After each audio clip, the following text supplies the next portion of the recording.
Hello everybody. Today we are going to discuss how to write a long composition, that is article, speech or debate. So let's begin with the allocation of marks, that how we divide the 10 marks into 3 parts. So here, whether it is an article or speech or debate, in CBSE question paper, these are all of 10 marks and moreover are given in options. You'll have options and the division is for layout, you'll be given 1 mark. So layout here involves the title, the by name which we have to write at the right hand side, and the body like introduction, conclusion, how it has been begun, all, and how it has been concluded. So the layout involves 1 mark. Content means your subject matter.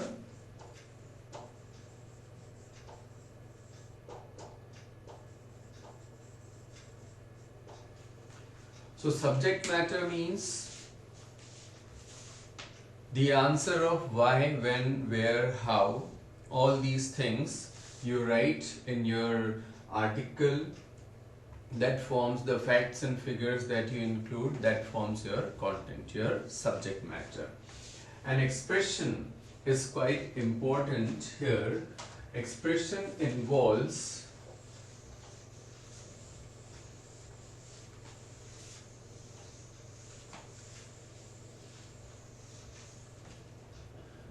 expression involves relevance,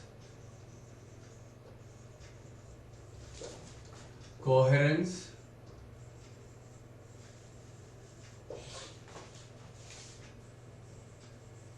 style,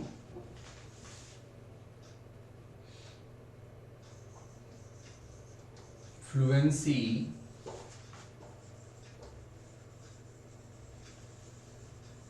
grammar and spelling.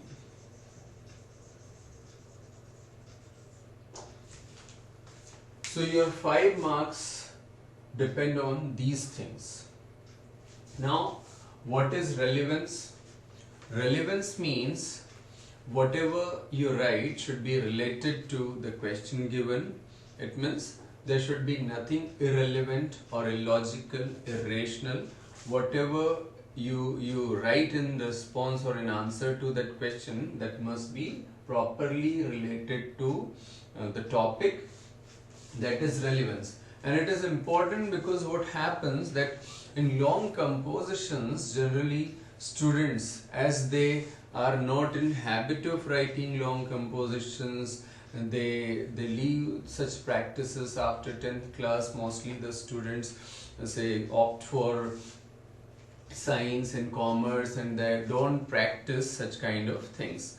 So as they don't have that writing practice, what happens, it becomes quite difficult to say compose an article or write about 100-150 words in such kind of questions. So what happens that after writing a para or two, they start incorporating irrelevant things, or some feel that examiner say won't read the whole article or the whole speech, so let's include or write anything, and it should only look big, it should only appear big, and examiner after reading a para or two will give us marks. So if you think so, I must say that it's a great risk, that unless you are very much lucky, you are taking a risk by thinking so. So you must not think so and try to incorporate all the relevant things, otherwise it will create a negative impression. Moreover, I must say one more thing, that if you think that examiner is not going to read the whole article or whole speech, then you must remember that examiners generally have that much experience that the first thing they find in your article is your mistake. Means their eyes automatically fall upon your mistake. So you shouldn't try to befool the examiner. You will be at a loss. Coherence.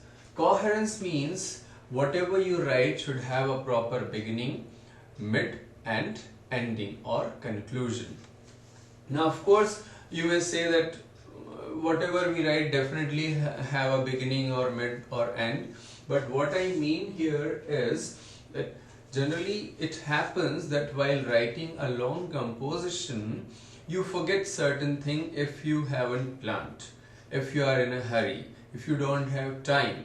So you forget certain things to write, and after writing the whole article or speech you remember, oh, I forgot to write this, I didn't mention it, and then you make an arrow or something like that and include the thing, or otherwise you incorporate that in the end. And of course that's not good. That will definitely result in deduction of your marks. So what you must do, that you should have a proper planning, and for that you must have a proper time. And if you manage your time, then definitely you will be able to have the coherence in your article. You won't forget to mention things if you have a rough draft and if you plan beforehand. Next is your style. Now style, out of 10 you can easily get 7 or 8 marks if you have written without any mistake and in a simple language. So 7 or 8 can be scored without mistake and in a simple language. But to score more than 7 or more than 8, you need style. And style is what? When you read a local newspaper or some good one, nationally reputed one like Hindu or such, automatically you know the difference, you find the difference. Same way, the examiner also notices the difference in your writing style when he checks different copies. That style automatically he feels that okay, here is the style and there it's only plain. So I'll give you an example of say different writing styles. For example, you are mentioning about some robbery and such, and you describe it like a van came at fast speed and stopped in front of a bank. There were 8 to 10 people in the van. Their faces were all covered. They had guns with them. They jumped out of the van and entered the bank. Now this is one way, a very simple way and without any grammatical mistake. But the same thing can be written or mentioned in a different way as well. Now listen to this.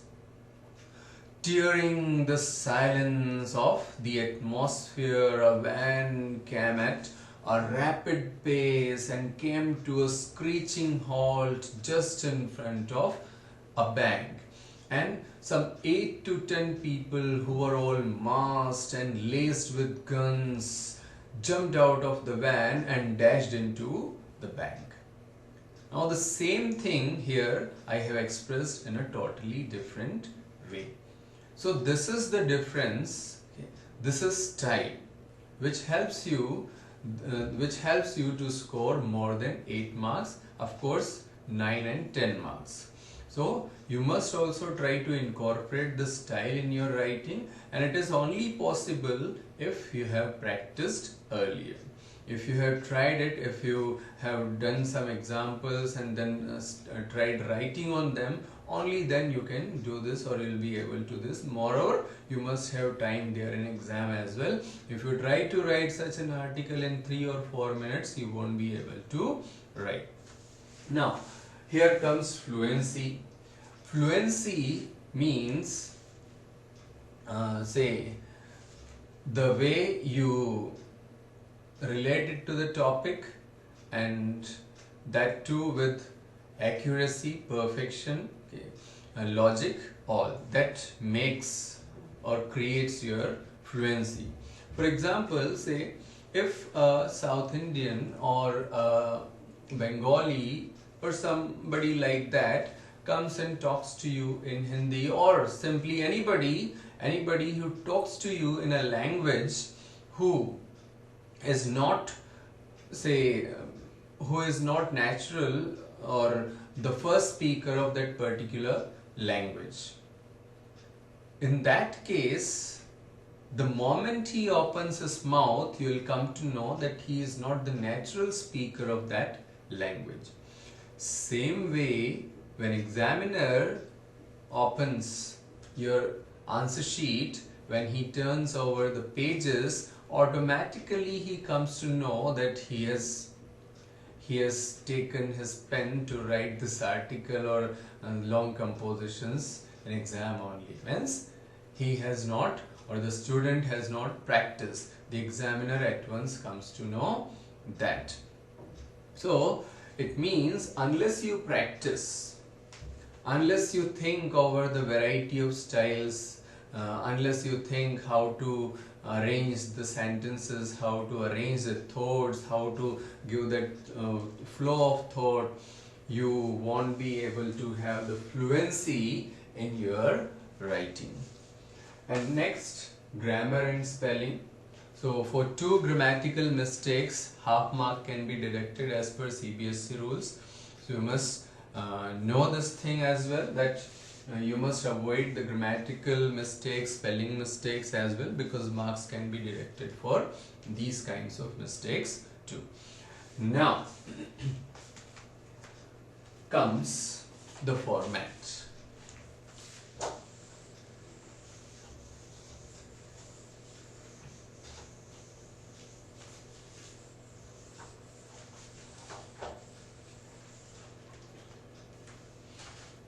So here actually we are going to discuss the methods to write long compositions, because the main problem with the students is that when they start writing a long composition, they are able to write 1-2 line or a para well, and after that the problem starts.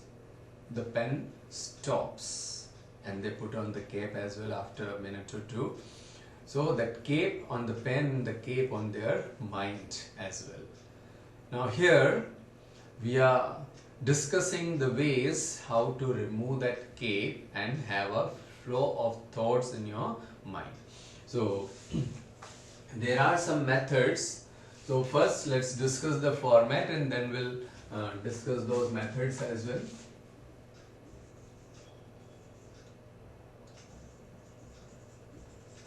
Format. So first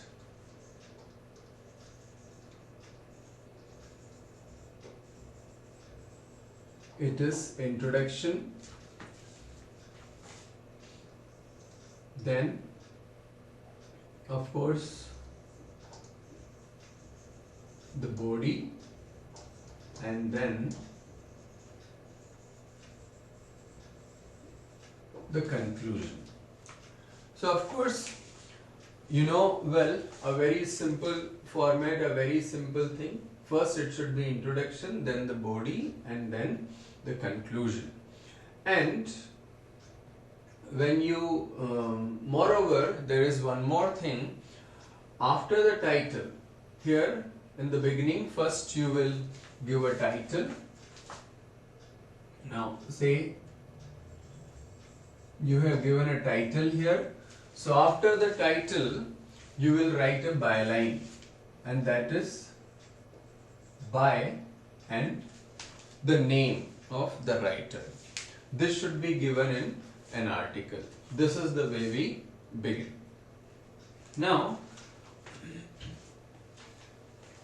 what should you do when you write an article? Generally, the students do one thing. What? They start by defining the topic, the thing given. For example, if it is about corruption, you will start defining corruption, that what is corruption. If it is about terrorism, you will start defining terrorism, that what is terrorism, and then you will proceed.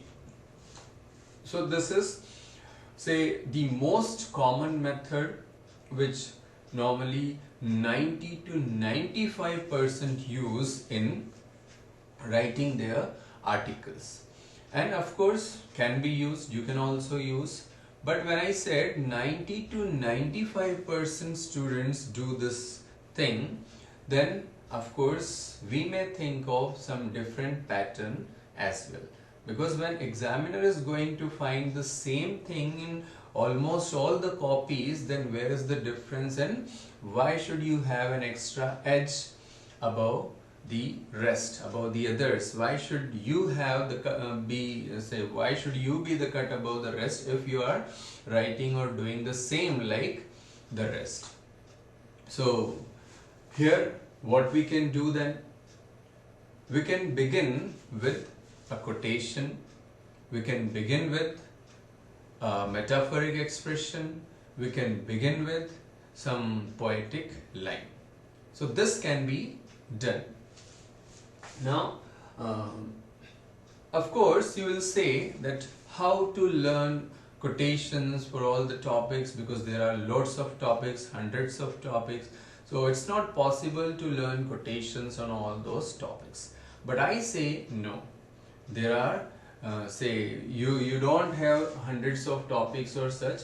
Only the thing is that there are some particular ones which are asked in your exams, and what happens is those topics are related with some current ones which is going. So how is it or let's discuss that how it is done, that how the topics are limited and related with the current one. So for example, you know,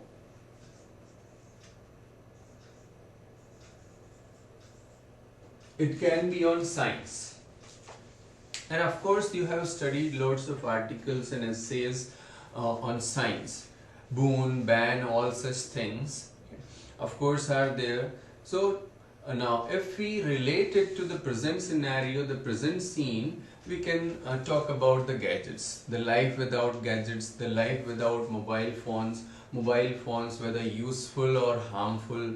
So all such things can be there. So what you have to do is to learn or find some common quotation related to this, and that may help. Then it can be about education.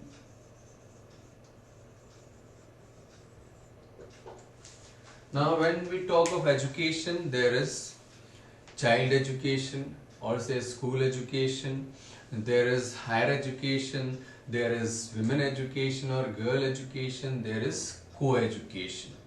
So any of these topic can be given, but the basic or the common thing is education. So you can find some quotation based on education, or which can be used in any of such topics, a common one. Then we have natural disasters.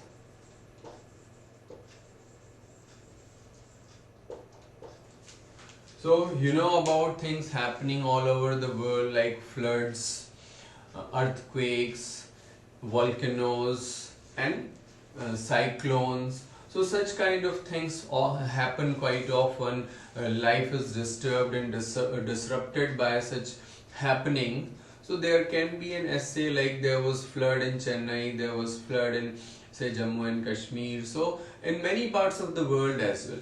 So the topic can be related to any such thing, and what you have to do is to find out a common quotation which can be used in any of such articles or topics. Then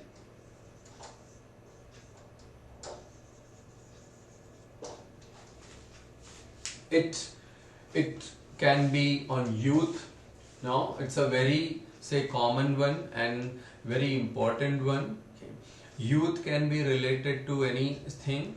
So for the development of nation, their role in the society, their role in nation building. So all such things are there, So can be correlated with any such topic, say elimination of poverty, role of youth in elimination of poverty, or role of youth in avoiding or eliminating the problems prevailing in the society. So with any such thing we can relate this title, and so on youth you can have a common quotation, and it can be about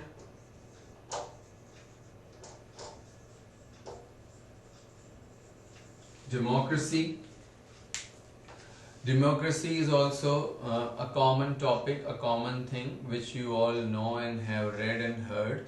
So you just have to find out a common quotation on democracy. Then there is child labor.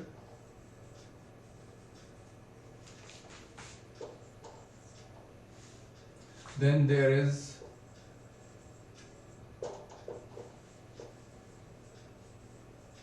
child marriage.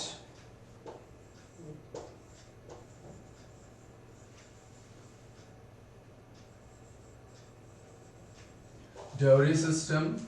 Though I have written these things separately, but actually all these can be clubbed under one, that is social evils.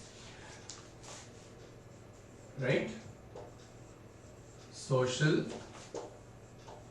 evils. So it means what you have to do is to find out a quotation on social evil. Any such common one which can be used for child labor, child marriage, dowry system, or other things like corruption is also a social evil, terrorism. So for any of these we must say a common one which can be used. That may come under, or all these can be clubbed under social evil.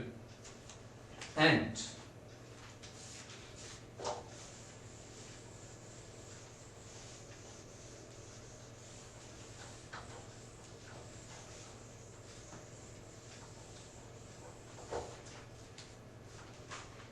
then it can be about IT, information technology. So these are the common topics which we generally find in our examinations. And so what you have to do, you have to find some very good expressions, some very good lines, some very good quotations about these topics. And if you do this work beforehand, definitely it will help you a lot in your final exam. Next thing is poetic expression. Now it's easy enough if you have practiced and tried before. For example, you are writing on youth, and say you arrange two lines that a bird unfolds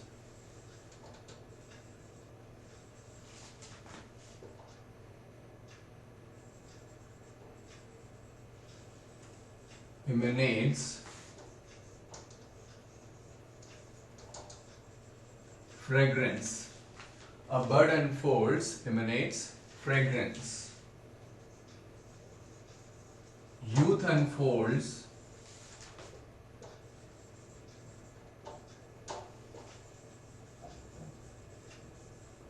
develops a nation.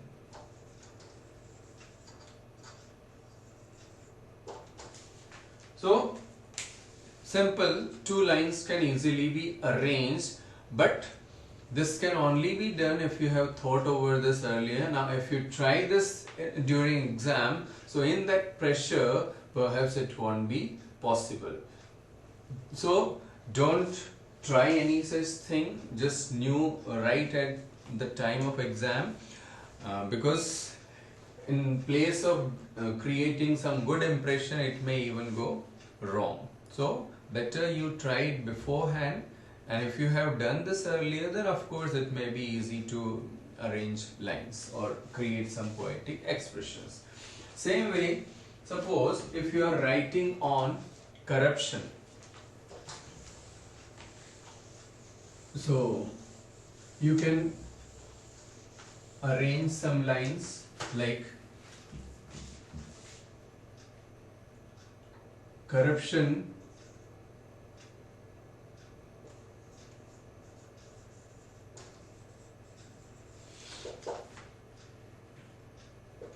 a sort of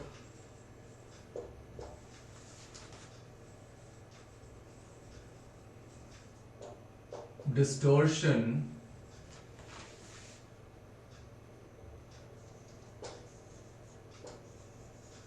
spoils a system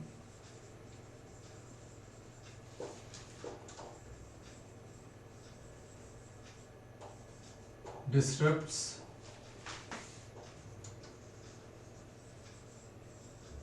a nation.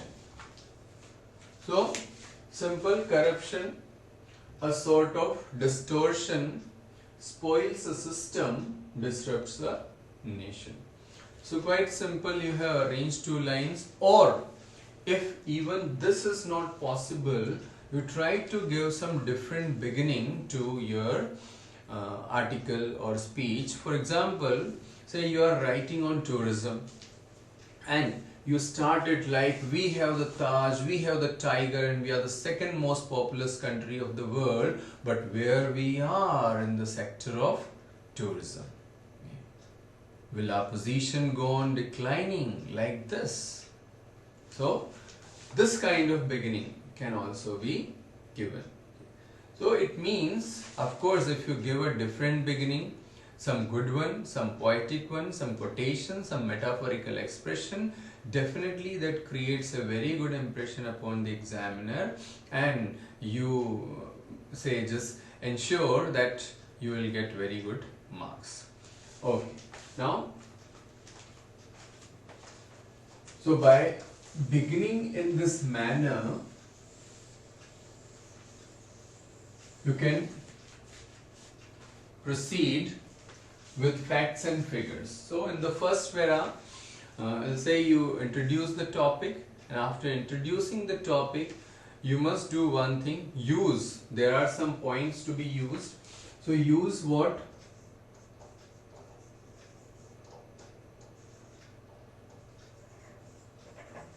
Rhetorical question. So rhetorical questions are quite important and give very good impression to your article. Rhetorical questions means simply some questions, but the questions are not to get an answer, the questions are used to emphasize your view. For example, just as in the example of tourism, I said, will our position go on declining like this? So this kind of questions, just make it a rule that one or two such questions are used in your articles, and you will have you will be able to create a very good impression upon the examiner. Okay. So just make it a rule. Second is facts and figures.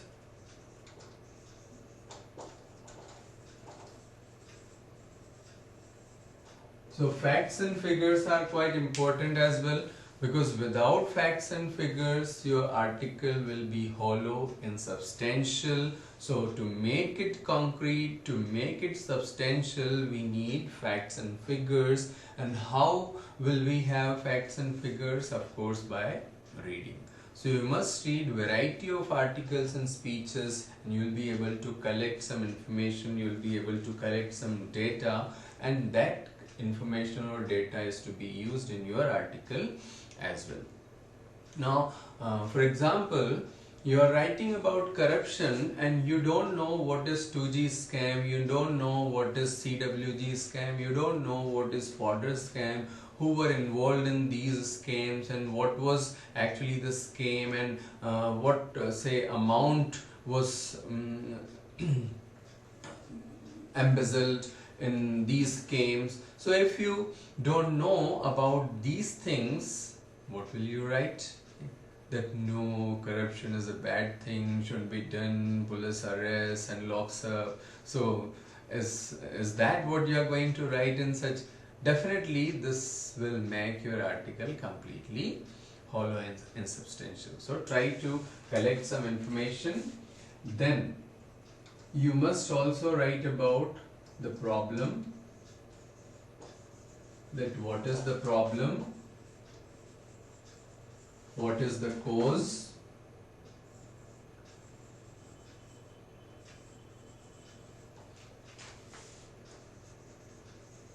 what will be the consequence, and what can be the solution. Problem, cause, consequence and solution. This way you must proceed. All these things must be there in your article, that what will happen if you go in this way and what will happen if you go in that way. If the problem is not solved, what will happen? If the problem is solved, what will happen? So all these possibilities are there for you to include in your article. And you must write about role of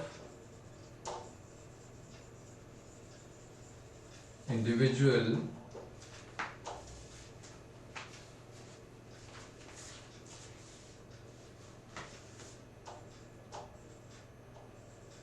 society and government. You must write about the role of individual, society and government, that if a certain problem is there, what an individual can do, what the society can do and what the government can do. So all that can be included or involved. And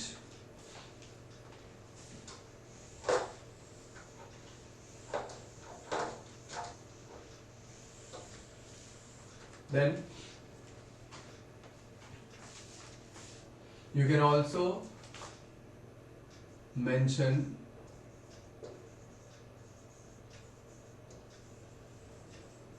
some suggestion or warning. So some suggestion can be given, some warning can be given, your opinion can be expressed in the end. So this is the way we write an article. But now even after this you find some problem in getting points, what point is to be included, what should be written. Even if you find some problem, then there is one more method, and that is WH questions. Start arranging some questions, make a rough draft and write about 10 to 15 questions or arrange them in your mind and go on answering them. So the reason for this method is that if you are asked to speak on a certain topic, you may speak a line or two or a para even, and after that you may be, say, speechless or helpless, that now what to speak.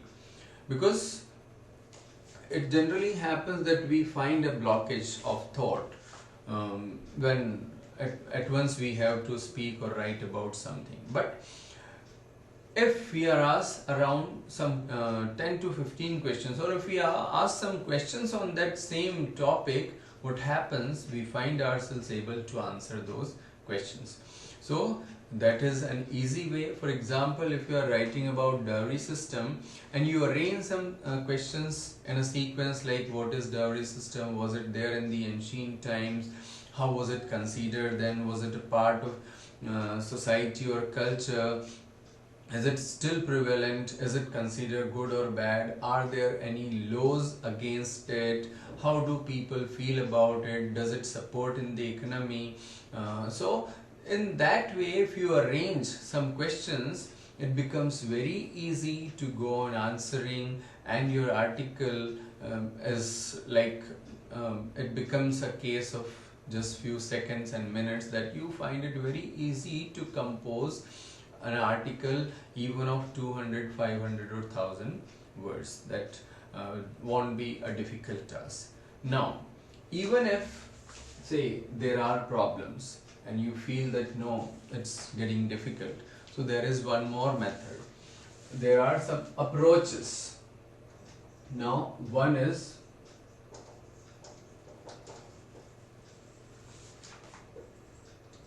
the keyword approach.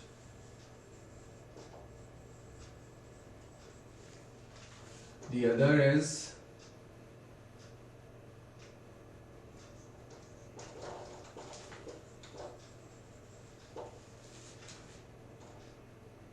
viewpoint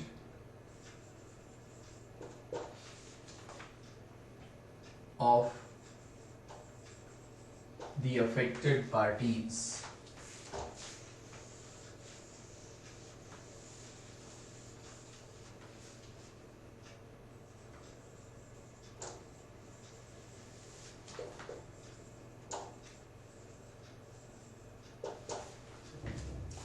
So, keyword approach is simply, as I stated in the beginning, we start by defining, we start explaining every word in the topic given. So that is the keyword approach. That, for example, if it is, say, fashion contests are wastage of time and money, so you start defining and explaining about fashion contests and how it is a wastage of money and all that. So that is the keyword approach, that you start by defining every word and everything of the topic.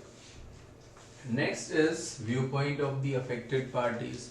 So here what do we do? That whoever is affected or related to that, whatever is the topic. For example, that people having criminal background shouldn't be allowed to contest elections. Now, of course, those who are facing criminal charges, they are affected, their views. The politicians having criminal charges, their views. So, both the parties, the party in power, the party in opposition, their views. The views of public, the views of media. So, we can have several such points to write. And one more, and say the most important one is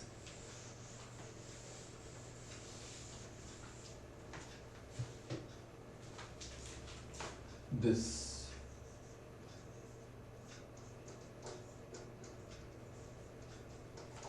Spell it. And that is social,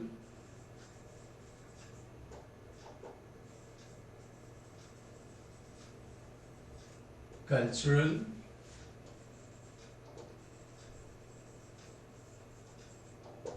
political,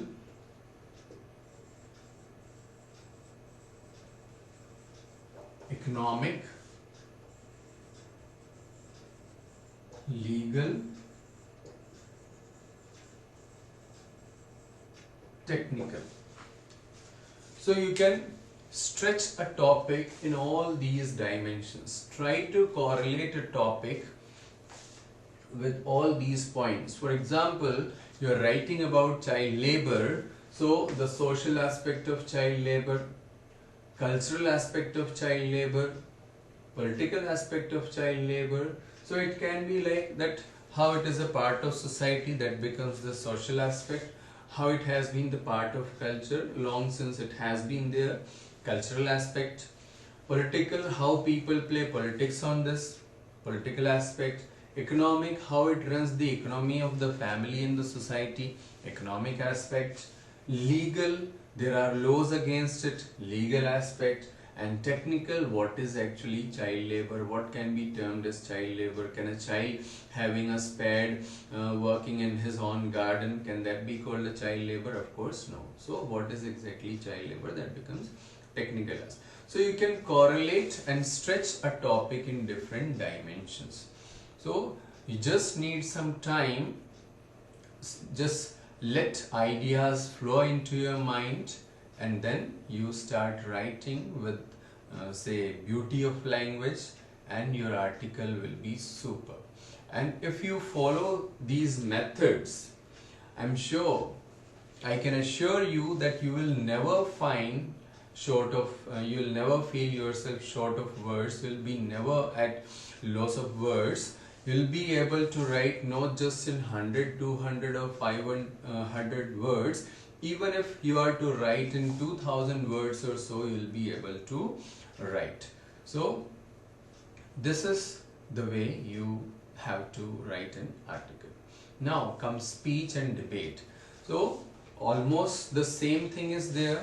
In speech, the only difference is the way we begin. So generally it is like, respected principal sir, my teachers and my dear friends. I am this from class this going to speak on this. This is the way we generally start. Now of course you can do the same, or there is another way, that you start with some quotation, some anecdote, some 2 lines related to the topic, and then you come to this formal introduction like respected teachers and all that. So of course that attracts the attention of the examiner, and if you have really something very superb and excellent to mention in the beginning, you get marks for that. That will definitely give you an edge above the others, because you might have heard different speeches, and in those speeches what happens, there are people who speak in a very common and general way, that as you know, as you all are aware, we have gathered here to celebrate this or that. And the other is, when person starts speaking at once, automatically all the attention is riveted or fixed upon that person. So to do that, we need some anecdote, some example, some quotation, something like that in the beginning, some 2 lines just, and then you begin in a formal way. And the other difference is, you must you must use some short questions and take questions in your speech. Otherwise it will say look like an article, an essay. So to differentiate it from an essay or an article, we need to use some take questions, because in speech actually we are interacting with the audience, we are talking to the audience, we are addressing the audience. So that thing must be incorporated. For example, it should be like, won't you agree with me if I say so? I believe that you will support me if I say so. I'm sure even the judges won't deny if I say so. So this kind of short questions you can include in your speeches, and in the end, don't forget to say thank you. That thank you must be mentioned in the end of the speech. It's a part of speech, so must be written. Right? That's the only difference. Now let's talk about debate as well. So in debate, of course, we begin like respected chief guest, members of the jury, and my dear friends or my worthy opponent. I am from class this going to speak for the motion if you are speaking say in the favor, and against the motion if you are against the topic. So this is the way we begin.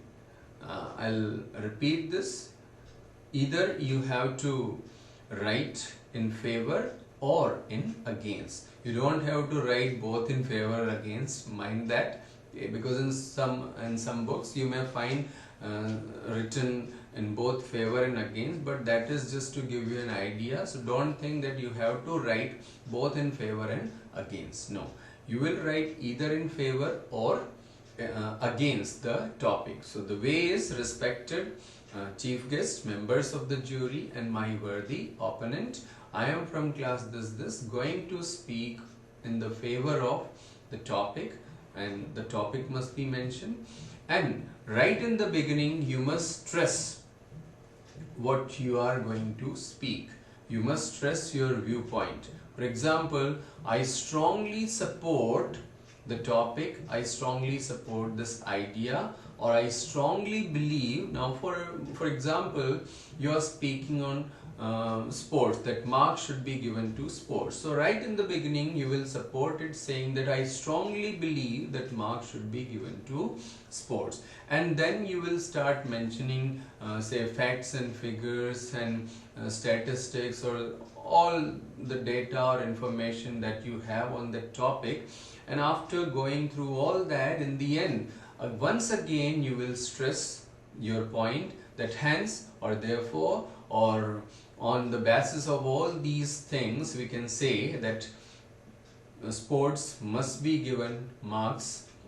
So of course in the end, don't forget to say thank you. Again, it's a part of debate and should be mentioned or written in the end.